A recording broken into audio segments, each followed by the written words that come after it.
ஒன்று தெசலோனிக்கேயர் 5ஆம் அதிகாரம் 17ஆம் வசனத்திலே இடைவிடாமல் ஜெபம் பண்ணுங்கள் என்று சொல்லியிருக்கிறார். பழைய ஏற்பாட்டிலே 10 கட்டளை இருக்குதுல்ல. உன் தேவனாகிய கர்த்தர் நானே, என்னை அன்றி வேறு தேவர்களை நீ வழிபட வேண்டாம், எந்த சொரூபத்தையும் வழிபட வேண்டாம், உன் தேவனாகிய கர்த்தருடைய நாமத்தை வீணிலே வழங்காதிருப்பாயாக அப்படின்னு சொன்னார்ல. அந்த மாதிரிதான் புதிய ஏற்பாட்டுல சில நிபந்தனைகளை கர்த்தர் கொடுத்திருக்கிறார். அதுல ஒன்று, இடைவிடாமல் ஜெபம் பண்ணுங்கள். Pray without ceasing. ஒரு உண்மை கிறிஸ்தவன் ஜெபிக்காமல் இருக்க முடியாது. காதுள்ள எல்லாரும் கேட்டுக்கொள்ளுங்கள். ஒரு உண்மை கிறிஸ்தவனால் ஜெபிக்காமல் இருக்க முடியாது. இந்த செய்தியை கேட்கிற நீங்கள் இதுவரை ஜெபிக்காமல் இருந்தாலும் இனியாவது குறைந்தது ஒரு மணி நேரமாவது நீங்கள் தனி ஜெபம் செய்கிற நபராய் மாற வேண்டும். கிறிஸ்தவ வாழ்க்கையிலே ஜெபம் ஒரு முக்கியமான இடத்தை வகிக்கிறது. ஆவிக்குரியவன் ஆண்டவரோடு நல்ல உறவில் இருக்கிறான் அப்படின்னா அதுக்கு ஒரு நல்ல அடையாளம் உண்டு. அவன் குறைந்தது 1 மணி நேரமாவது தனியா ஆண்டவரோடு ஜெபத்தில் உட்கார்ந்து இருப்பான். அவனால ஜெபிக்காம இருக்கவே முடியாது. அவனால ஜெபிக்காம, இந்த வார்த்தையை கேட்கும் போது உங்களுக்கு பலருக்கு ஒரு மாதிரி சொல்லுன்னு குத்தும். ஒரு உண்மையான விசுவாசியால 1 மணி நேரமாவது தனியா ஜெபிக்காம இருக்க முடியாதுன்னு சொல்லும் போது உங்களை நிறைய பேருக்கு குத்தும். ஏன்னா நீங்க தனி ஜெபம் பண்றது இல்லை. இன்றைய செய்திக்கு பிறகாவது நீங்கள் எல்லாரும் ஜெபிக்கிற நபர்களா மாற வேண்டும். இயேசு இந்த பூமிக்கு வந்திருந்த போது அவர் எப்போதும் ஜெபம் பண்ணி கொண்டே இருப்பார். இரவெல்லாம் ஜெபிப்பார், இரவெல்லாம் ஜெபிப்பார். மோசே ஒரு ஜெப மனிதனாய் வாழ்ந்தான். சாமுவேல் ஜெபிக்கிறவனாய் இருந்தான். தானியேல் ஜெபிக்கிறவனாய் இருந்தான். எலியா ஜெபிக்கிறவனாய் இருந்தான். அப்போஸ்தலனாகிய பவுல் ஜெபிக்கிறவனாய் இருந்தார். நன்றாய் தெரிந்து கொள்ளுங்கள், திருச்சபை வரலாற்றிலே திருச்சபை தலைவர்கள் எல்லாரும் ஜெபிக்கிறவர்களாய் இருந்தார்கள். விஞ்ஞானிகள், நீங்க நினைக்கிறீங்க விஞ்ஞானிகள், இப்ப கூட கடந்த வாரத்துல விண்வெளி வீரர்கள் திரும்பி வந்தார்கள் என்று பெரிய உற்சாகம் அல்ல கொண்டாடினார்கள். கர்த்தருக்கு ஸ்தோத்திரம். அதுல வில்பர் என்ற ஒரு விஞ்ஞானி அங்கே நிலவில் இந்த விண்வெளியில் இருந்தவர் அங்கிருந்து சாட்சி சொல்றார். இயேசு என் நம்பிக்கை, அவரெல்லாம் பார்த்து கொள்வார், அவர் என்னை நடத்துவார், நன்மைக்காகத்தான் எல்லாம் செய்வார் என்று அவர் சொல்லுகிறார். முதலாக 1969 நிலாவுக்கு போன ஆம்ஸ்ட்ராங் இந்த பைபிளை எடுத்துக்கொண்டு போனார். பைபிள் எடுத்துக்கிட்டு போய் அதை திறந்து சங்கீதம் 19 படிச்சாரு. சங்கீதம் 19 படிச்சுட்டு சத்தமா சங்கீத புஸ்தகத்தை வேதாகமத்தை அங்கேயே வச்சுட்டு வந்துட்டார். கர்த்தருக்கு ஸ்தோத்திரம். நன்றாய் ஞாபகத்தில் வைத்துக் கொள்ளுங்கள். ஆம்ஸ்ட்ராங் திரும்பி வந்த பிறகு அவர் முழு நேர பாஸ்டரா மாறிட்டார். He became a preacher. ஒரு பிரசங்கியாரா மாறிட்டார். அவர் சாகும்போது he died as a preacher. ஞாபகத்தில் வைத்துக் கொள்ளுங்கள். சர் ஐசக் நியூட்டன் ஒரு நாளைக்கு 4 மணி நேரம் ஜெபிக்கிற வழக்கம் கொண்டிருந்தார். மார்ட்டின் லூத்தர் ஒரு நாளைக்கு 4 மணி நேரம் ஜெபிக்கிற பழக்கம் கொண்டிருந்தார். உலகத்திலே தேவ ஜனங்கள் எல்லாரும் ஜெபிக்கிறவர்களாய் இருந்தார்கள். நீங்கள் உண்மையான தேவனுடைய பிள்ளையாய் இருந்தால் நீங்கள் என்ன செய்வீர்கள்? ஜெபிப்பீர்கள். எனவே இன்றைக்கு ஜெபத்தை பற்றி உங்கள் மத்தியிலே பேசுவதிலே சந்தோஷப்படுகிறேன், பெரிய பாக்கியமாய் கருதுகிறேன். டிஎல் மூடி, சாது சுந்தர் சிங் போன்ற பெரிய தேவ மனிதர்கள் அடிக்கடி ஜெபத்தை பற்றி பிரசங்கம் வைப்பார்கள். சுந்தர் சிங் வாழ்க்கையை நான் வாசித்திருக்கிறேன். சுந்தர் சிங்குடைய பிரசங்கங்களை நான் வாசித்திருக்கிறேன். அவருடைய செய்திகளிலே அடிக்கடி ஜெபத்தை பற்றி பிரசங்கம் வைப்பார். உங்களுக்கு நிறைய பேர் சாது சுந்தர் சிங்கை தெரியாது. இந்தியாவிலே தோன்றின பிரசங்கிமார்களிலே அவரை போல இன்னும் யாரும் உண்டாகவில்லை. ஆக்ஸ்போர்ட் பல்கலைக்கழகத்திலே சாது சுந்தர் சிங்கை 3 தடவைக்கு மேலே கன்வென்ஷன் ஸ்பீக்கராக அடைத்திருந்தார்கள். நம்மாலும் அங்க போய் படிக்கிறதுக்கே தலையை உடைச்சுக்கிறான். ஆக்ஸ்போர்ட்ல போய் படிச்சா ஒரு பெரிய சாக்கியம்னு நினைச்சு ஆக்ஸ்போர்ட்ல போய் படிக்கிறதுக்கு இவனுக்கு பெரிய பாக்கியம் நினைக்கிறான். ஆனா சாது சுந்தர் சிங்க ஆக்ஸ்போர்ட் யூனிவர்சிட்டியில 3 தடவைக்கு மேல கன்வென்ஷன் ஸ்பீக்கரா கூப்பிட்டு இருந்தாங்க. அவர்கள் எல்லாரும் அதிகமாக ஜெபத்தை பற்றி பிரசங்கம் வைத்தார்கள். DL மூடி அடிக்கடி ஜெபத்தை பற்றி பிரசங்கம் வைப்பார். எனக்கு கூட கவலை உண்டு, இன்னும் ஜெபத்தை பற்றி நான் பிரசங்கிக்க வேண்டிய பிரகாரம் இன்னும் பிரசங்கிக்கவில்லை, இன்னும் அதிகமாக செய்து கொடுக்க வேண்டி இருக்கிறது என்ற உணர்வு எப்போதும் இருக்கும். சரி, இன்றைக்கு நான் உங்கள் மத்தியிலே சொல்ல போகிற காரியம் the benefits of prayer. ஜெபத்தினால் வருகிற நன்மைகளை உங்களுக்கு சொல்ல போகிறேன். காரணம், உங்களை ஜெப மனிதர்களாய் மாற்ற வேண்டும் என்று விரும்புகிறேன். I want to motivate you in order to make you as a man of prayer, as a woman of prayer. ஒரு ஜெப மனிதராய் நீங்கள் மாறுவதற்காக உங்களை மோட்டிவேட் பண்ண விரும்புகிறேன். எனவே இன்னைக்கு செய்தியின் தலைப்பு என்ன? The benefits of prayer. ஜெபத்தினுடைய நன்மைகள் சொல்ல விரும்புகிறேன். முதலாவது நன்மை அவருடைய அரண்மனையிலே அவருடைய சிங்காசனத்துக்கு முன்பதாக நீங்கள் போய் நிற்கிறீர்கள். எப்பெல்லாம் ஜெபிக்கிறீர்களோ, whenever you pray, நீங்கள் எங்கு போகிறீர்கள்? அவருடைய அரண்மனையிலே அவருடைய சிங்காசனத்துக்கு எதிரிலே போகிறீர்கள். எபிரேயர் நிருபம் 4ஆம் அதிகாரம் 16ஆம் வசனம் அப்படி சொல்லுகிறது. சிங்காசனம் என்றால் கிருபையின் சிங்காசனம். ஆண்டவர் உட்கார்ந்திருக்கிற சிங்காசன தண்டைக்கு நீங்கள் போகிறீர்கள். ஞாபகத்தில் வைத்துக் கொள்ளுங்கள். எப்போதெல்லாம் ஒரு சகோதரன் ஒரு சகோதரி ஒழுங்கால் படிட்டு ஜெபிக்கிறாரோ அப்பெல்லாம் அவர் எங்கு போகிறார் தெரியுங்களா? ஆண்டவருடைய கிருபையின் சிங்காசனத்திற்கு எதிர்க்கே போகிறார். அந்த கிருபையின் சிங்காசனத்தை பற்றி பிறகு வாசித்துக் கொள்ளுங்கள். யாத்திராகமம் 25ஆம் அதிகாரம் 21ஆம் 22ஆம் வசனங்களிலே, அங்கே நான் உன்னை சந்திப்பேன். எங்கே? கிருபாசன தண்டையிலே நான் உங்களை சந்திப்பேன். ஆசாரியன் ஜனங்களுக்காக ஆண்டவரிடத்தில் போய் பரிந்து பேச வேண்டும். அது எந்த இடத்தில் நடக்கும் தெரியுங்களா? அந்த கிருபாசன தண்டையிலே நடக்கும். பல வருடங்களுக்கு முன்பு வெஸ்லி டியூவல் என்ற ஒரு தேவ ஊழியக்காரனை விக்டோரியா மகாராணியை சந்திப்பதற்காக வாய்ப்பு கொடுத்தார்கள். விக்டோரியா மகாராணியை சந்திப்பதற்கு வாய்ப்பு கொடுத்தார்கள். ஒரு நாளை குறித்து இத்தனை மணிக்கு விக்டோரியா மகாராணி உங்களை சந்திக்க விரும்புகிறார்கள் என்று அவருக்கு சொல்லிவிட்டார்கள். அவருக்கு ரொம்ப சந்தோஷம்.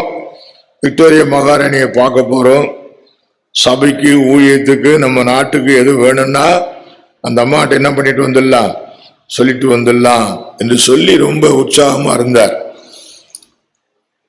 கொடுக்கப்பட்ட தேதி, கொடுக்கப்பட்ட நேரம், அதுக்கு முன்னாடி ஒரு வாரத்துக்கு முன்னாடியே வர சொல்லிட்டாங்க. இவருக்கு ஒன்றும் புரியல. விக்டோரியா மகாராணியை சந்திக்கிறதுக்கு தான் டேட் கொடுத்துட்டாங்க, டைம் கொடுத்துட்டாங்க. ஆனா இப்ப எப்படி கூப்பிடுறாங்க?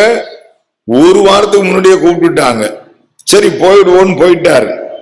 போயிட்டா ட்ரைனிங் கொடுக்குறாங்களாம். எதுக்கு? விக்டோரியா மகாராணி எப்படி பார்க்கணும்னு என்ன கொடுக்குறாங்களா? ட்ரைனிங் கொடுக்குறாங்களாம். என்னென்ன ட்ரைனிங் தெரியுங்களா? நீ ஒன்னும் பேசக்கூடாது, மகாராணி தான் பேசுவாங்க. நீ ஒன்னும் பேசக்கூடாது. யார் பேசுவா? மகாராணி தான் பேசுவாங்க. அவங்க கேட்கறதுக்கு மட்டும் நீ பதில் சொல்லணும். அப்புறம் நீ ஒன்னும் மனுவெல்லாம் எடுத்துட்டு போயிடாத. எங்க நாட்டுக்கு இது வேணும், எங்க சர்ச்சுக்கு இது வேணும் அப்படிலாம் மனுவெல்லாம் எடுத்துட்டு போகாது. எதுவும் நீ கேட்க கூடாது. மகாராணி உன்கிட்ட பேசும்பொழுதே உன் குடும்பம், உன் வேலை, உன் தொழில் இதெல்லாம் கேட்பாங்க. அவங்க புரிஞ்சுக்குவாங்க. உன் கூட பேசும்போதே புரிஞ்சுக்கிட்டு அவங்களாவே தருவாங்க. என்ன தருவாங்களோ தெரியாது, ஆனா உன்னை பத்தி விசாரிப்பாங்க, உன் சர்ச்சை பத்தி, உன் நாட்டை பத்தி எல்லாம் விசாரிப்பாங்க. நீ எதுவும் கேட்க கூடாது. அவங்க மகாராணி அவங்க எப்படியும் தருவாங்க. நீ எதுவும் கேட்க கூடாது அப்படின்னுட்டு இன்னும் நிறைய விஷயங்கள் பேசுறப்போ ஒவ்வொரு தடையும் அந்த அம்மா எதுவும் கேட்டா பதில் சொல்லும் போது யுவர் மெஜஸ்டின்னு சொல்லிதான் நீ பேச்ச ஆரம்பிக்கணும். நீ பாட்டு சாதாரணமா ஆரம்பிச்சிடக்கூடாது. அவங்க உட்கார்ந்த பிறகுதான் நீ உட்காரணும். அவங்க போன பிறகுதான் நீ வெளியே வரணும். நாங்க தான் உன்னை கூட்டிட்டு போவோம், நீயா போயிடாத. ஆனா உங்களுக்கு எனக்கும் வானத்தையும் பூமியும் படைத்த ஆண்டவர், சர்வ வல்லமுள்ள ஆண்டவர் அப்படி ட்ரைனிங்க கொடுத்தாரு. சொல்லுங்க, எப்படினாலும் வாடான்ட்டாரு. எப்படி? You can meet me at any time. ராத்திரி 12 மணிக்கா கூப்பிடு, ஐ வில் பி அவைலபிள். காலையிலே 3 மணிக்கா கூப்பிடுப்பா, எப்படினாலும் கூப்பிடு. எதுவும் கேட்க கூடாதுன்னு சொன்னாரு. என் நாமத்துல எதை கேட்டாலும் தருவேன். Ask anything in my name. எவ்வளவு ஒரு பெரிய பாக்கியம் தெரியுமா? ஜெபம் பண்ணுவது ஒரு பெரிய பாக்கியம். சொல்லுங்க, ஜெபம் பண்ணுவது ஒரு பெரிய பாக்கியம். உங்களை யாராவது ஜெபிக்க மறந்தீங்கன்னா அந்த பாக்கியத்தை விட்டுறாதீங்க. இன்னிலிருந்தாவது அந்த பாக்கியத்தை பெற்றுக்கொள்ளுங்க. Praise the Lord. அவருடைய சிங்காசனத்துக்கு போகலாம், அவரை பார்க்கலாம். எப்படி? உம்மை நான் பார்க்கணும், உம்மோடு பேசணும். உம்மை நான் பார்க்கணும், உம்மோடு பேசணும். உம்மார்பில் சாயணும், உம்மகிமை காணணும். உம்மார்பில் சாயணும், உம்மகிமை காணணும். ஏசப்பா ஏசப்பா, என் ஆசையெல்லாம் உம்மோடுதானே. அதை நினைச்சு என் நாடும் நான் எங்குகிறேனே. ஏசப்பா, என் ஆசையெல்லாம் உம்மோடுதானே. அதை நினைச்சு என் நாடும் நான் எங்குகிறேனே. உம்மை நான் பார்க்கணும், உம்மோடு பேசணும். உம்மை நான் பார்க்கணும், உம்மோடு பேசணும். உம்மார்பில் சாயணும், உம்மகிமை காணணும். உம்மார்பில் சாயணும், உம்மகிமை காணணும்.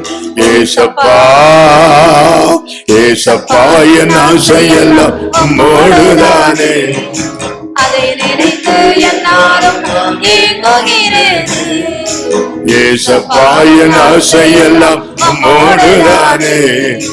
அதை நினைச்சு என்னாலும் நான் ஏங்குகிறேன். நீங்கள் எல்லாரும் ஜெப மனிதர்களாய் மாற வேண்டும். I want to motivate you in order to make you as a man of prayer. Okay, ஜெபத்தினால் வருகிற பெனிஃபிட்ஸ். அடுத்த பெனிஃபிட் என்ன தெரியுங்களா? ஆதியாகமம் 32ஆம் அதிகாரம் 26ஆம் வசனத்துல ஆண்டவர் சொல்றாரு, 2 பேரும் ராத்திரி பூரா மல்லு கட்டிட்டு இருக்கிறாங்க.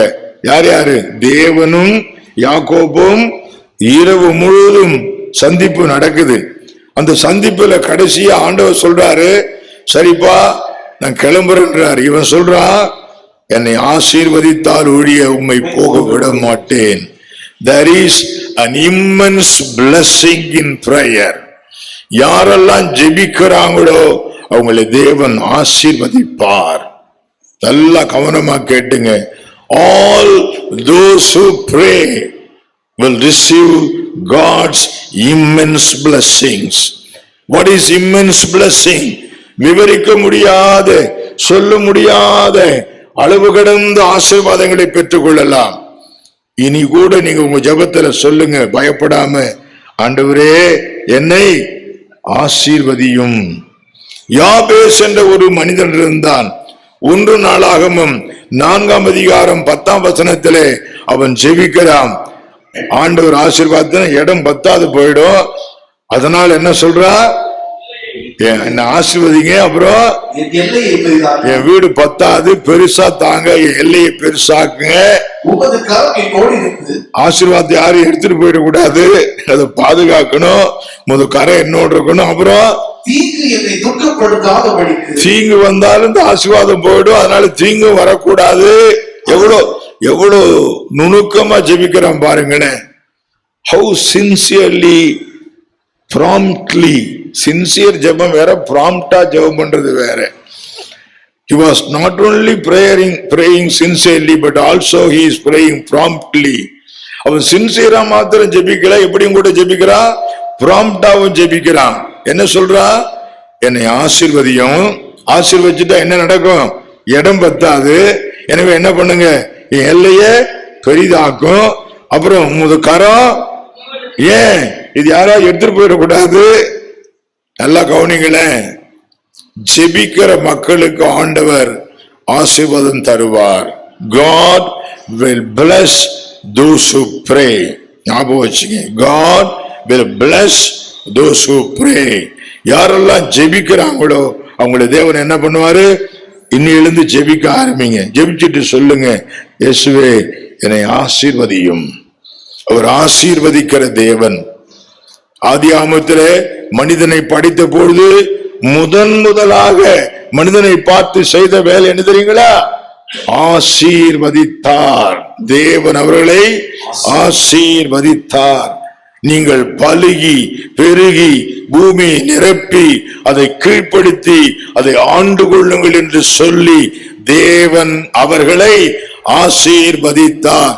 The first act of God towards man was to bless him. மனிதரை நோக்கி அவர் செய்த முதல் காரியம் என்ன தெரியுங்களா? அவனை ஆசீர்வதித்த வேலைதான். சாத்தானுக்கு இது பிடிக்கல. மனிதனை ஆசீர்வதிப்பது சாத்தானுக்கு பிடிக்காது. அது எப்படியாவது கெடுக்க பார்ப்பான். உடனே நுழைஞ்சிட்டான். நுழைஞ்சு அவங்களை கெடுக்க பார்த்தான். ஆண்டவர் விடமாட்டேன் நிட்டார். வந்தாரு. அதாவே என்னடா மாட்டிக்கிட்டியா? உன்னை காப்பாத்தி விடுறேன். இந்த மனுக்குலம் பாவத்தினால அந்த ஆசீர்வாதத்தை இழந்துடுச்சு. ஆண்டவர் விடல. பாவிகளை ரட்சிக்க கிறிஸ்து இயேசு உலகத்துக்கு வந்தார். இழந்து போன இந்த ஆசீர்வாதத்தை மறுபடியும் வாங்கி கொடுத்தார். கல்வாரி சிலுவையிலே ரத்தத்தை சிந்தி ஜீவனை கொடுத்து சாத்தானை ஒத்தைக்கு ஒத்த பார்த்தார். ரட்சிக்கப்பட்டவன் ஞானத்தான் எடுத்தவன் சாத்தானை எப்படி பாப்பா? ஒத்தை கொத்த பாப்பான். துணையெல்லாம் தேவையே கிடையாது அவனுக்கு. He doesn't need any kind of recommendation from any person because அவன் தேவனுடைய பிள்ளை. அவனுக்குள்ள இயேசு இருக்கிறார். வாடா பாத்துக்கலான்னு போய் நிப்பான். எப்படி சொல்லுவான்? விசிட்டிங் கார்டு எடுத்து சாத்தான்ட்ட கொடுத்து, இதான் என் அட்ரஸ், வந்து பாரு, பேசணும்னா எது வந்தாலும் வா, என்கிட்ட நேரம் பாத்துக்கலாம் வா. எத்தனை பேர் அப்படி சொல்லுவீங்க? பயப்படுறீங்க. சும்மா சிலுவை போட்டுக்கிறீங்க. படுக்கையில சுத்தி சில ஆள் சிலுவை போட்டு படுத்துக்கும். பைபிளை தலைமாட்டில் வச்சு படுத்துக்கும். ஏன்னா படிக்கிறதுக்கு இல்ல, மந்திர புஸ்தகம் மாதிரி வச்சிருக்கிறாங்க. ஆனா நீ செபிக்கிற மனிதனாய் இருப்பாயானால் சாத்தா உன்னை கண்டு பயப்படுவான். ஏன் தெரியுமா? என்ன கேட்க போறான்னு தெரியலையே, எனக்கு விரோதமாக கேட்டுருவானா, என் மேல கை வச்சிருவானா, என் வேலையில கை வச்சிருவானா அப்படின்னு ஜெபிக்கிற மனிதனை கண்டா யாருக்கு பயம்? சாசுக்கு பயம்.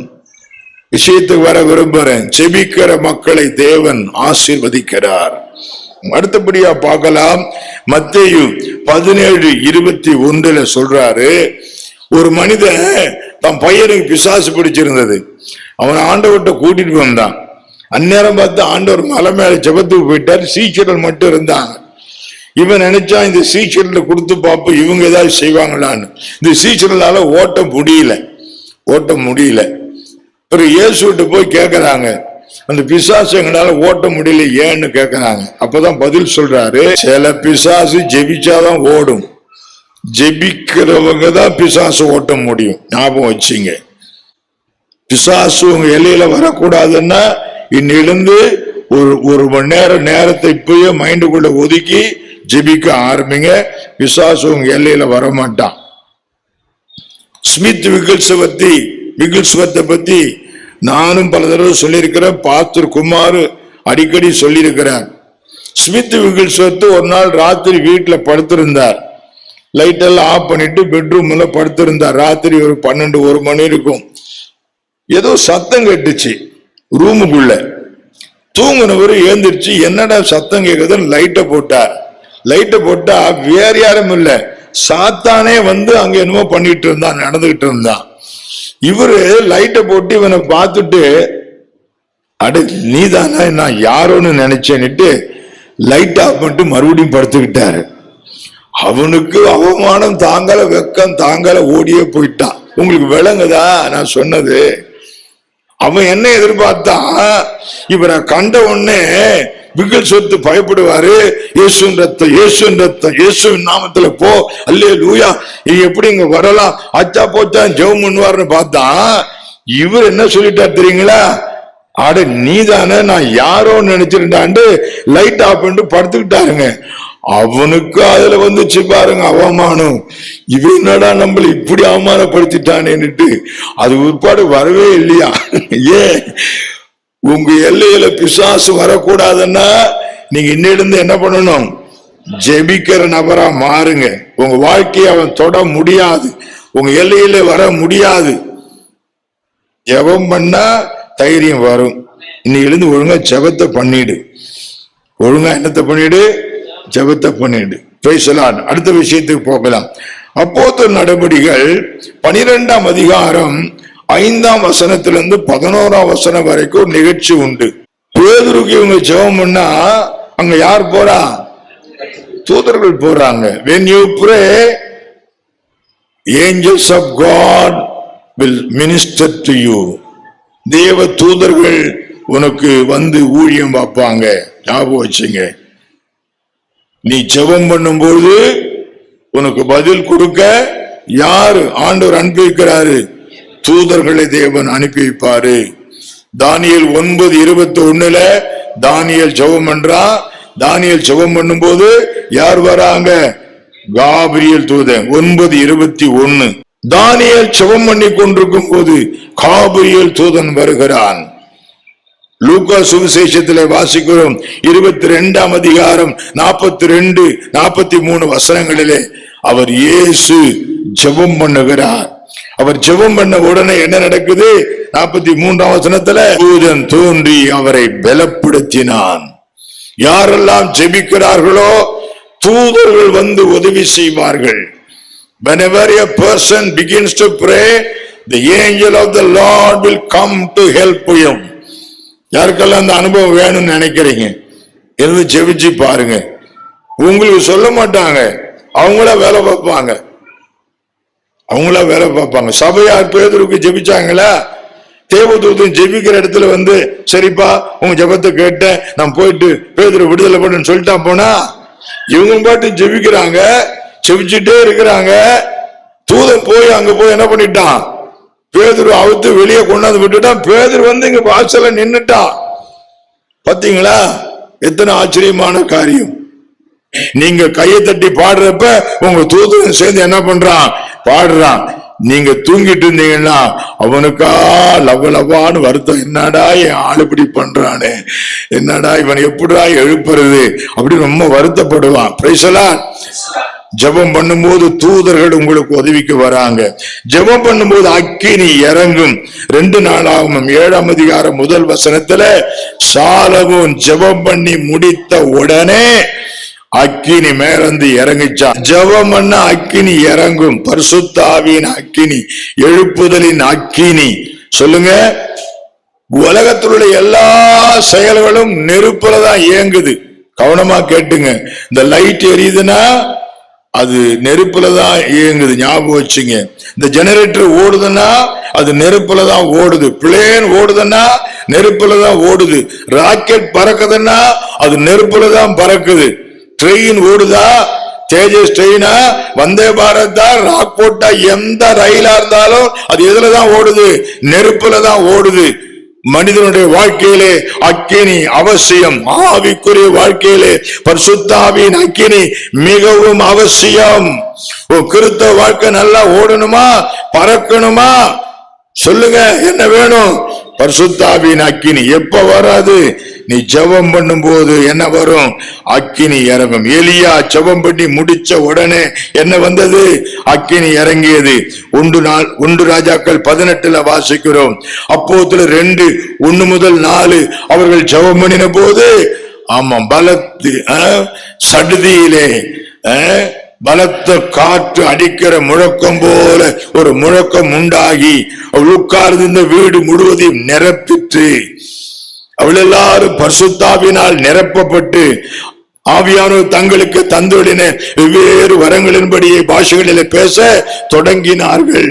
அல்லாமலும் அக்கினி மயமான நாவுகள் போல பிரிந்திருக்கும் நாவுகள் அவர்களுக்கு காணப்பட்டு, சொல்லுங்க, அவள் எல்லார் மேல் வந்து அமர்ந்தது. The Holy Ghost fire will come upon you the moment you begin to pray. ஜெபிக்கும் போது என்ன இறங்கும்? அக்கினி இறங்கும். அக்கினி இறங்கும்.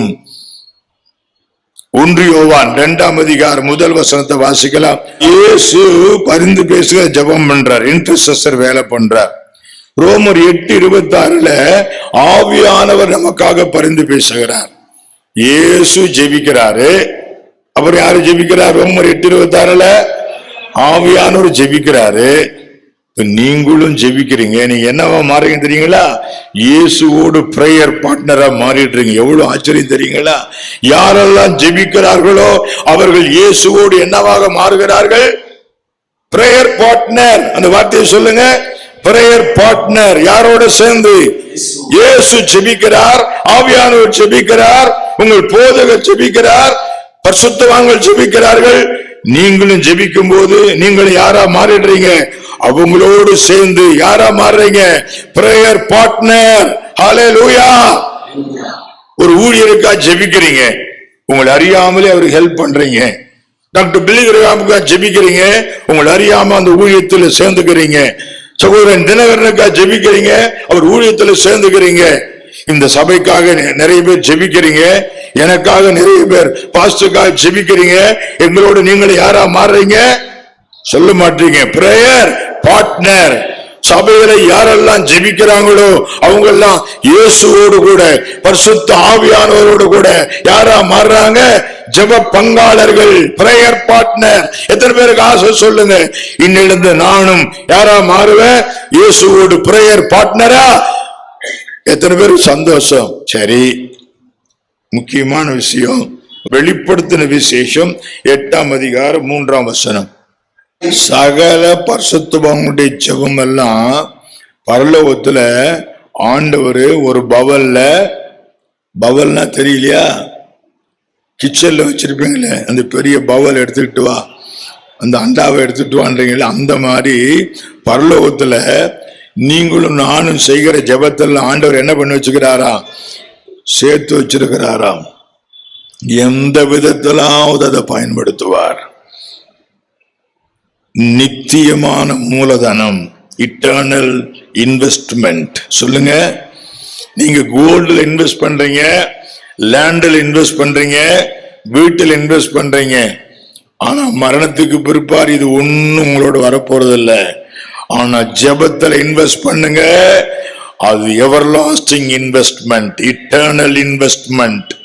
ஜெபங்கள் எல்லாம் நித்திய மூலதனம். சொல்லுங்க, ஜெபங்கள் எல்லாம் நித்திய மூலதனம். நீங்க உங்க பிள்ளைகளுக்காக சொத்து சேர்த்து வைக்கலாம், உங்களுக்கு வருங்காலத்துக்காக சொத்து சேர்த்து வைக்கலாம். அதெல்லாம் டெம்பரரி, அது நிரந்தரம் கிடையாது. ஆனால் ஜெபம் என்பது என்ன? அது நித்திய மூலதனம், இட்டர்னல் இன்வெஸ்ட்மெண்ட். அதுல இன்வெஸ்ட் பண்றதுக்கு எத்தனை பேர் ரெடியா இருக்கிறீங்க? இன்னிலிருந்து ஜெபத்தை பண்ணுங்க. ஹல்லேலூயா. ஆமா, சுருக்கமா முடிவுரையில 2 காரியம் சொல்ல விரும்புறேன். How to pray, how to pray. யாத்திராகமம் 34:28 மோசே இரவும் பகலும் 40 நாள் உபவாசம் இருந்து ஜெபம் பண்ணினான். மத்தேயு 4:2 இயேசு 40 நாள் உபவாசம் இருந்து ஜெபித்தார். எஸ்ரா 8:21 அகாவா நதி அண்டையிலே உபவாசத்தை கூறினேன் என்று எஸ்ரா சொல்றாரு. நல்லா கவனிங்க. 365 நாளும் 3 வேளை நிம்மதியா சாப்பிட்டு இருக்காத. வாரத்துல ஒரு நாளாவது ஒரு வேளையாவது உபவாசம் இருந்து ஜெபிக்க பழகு. கேட்க எல்லாருக்கும் சொல்றேன், 365 நாளோ 3 வேளையும் சாப்பிட்டுட்டு உட்கார்ந்து இருக்காத. வாரத்துல ஒரு நாளாவது என்ன பண்ணு, உபவாசித்து ஜெபம் பண்ணு. நேரம் இல்ல, வேலை இருக்குது, அது இதுன்னு சொல்லாத. உபவாசித்து ஜெபம் பண்ணி பழகு. அதுக்கு ரொம்ப எஃபெக்ட் உண்டு. உபவாசித்து ஜெபம் பண்ணுவதற்கு என்ன உண்டு? ரொம்ப எஃபெக்ட் உண்டு. Fasting prayer has got much effect.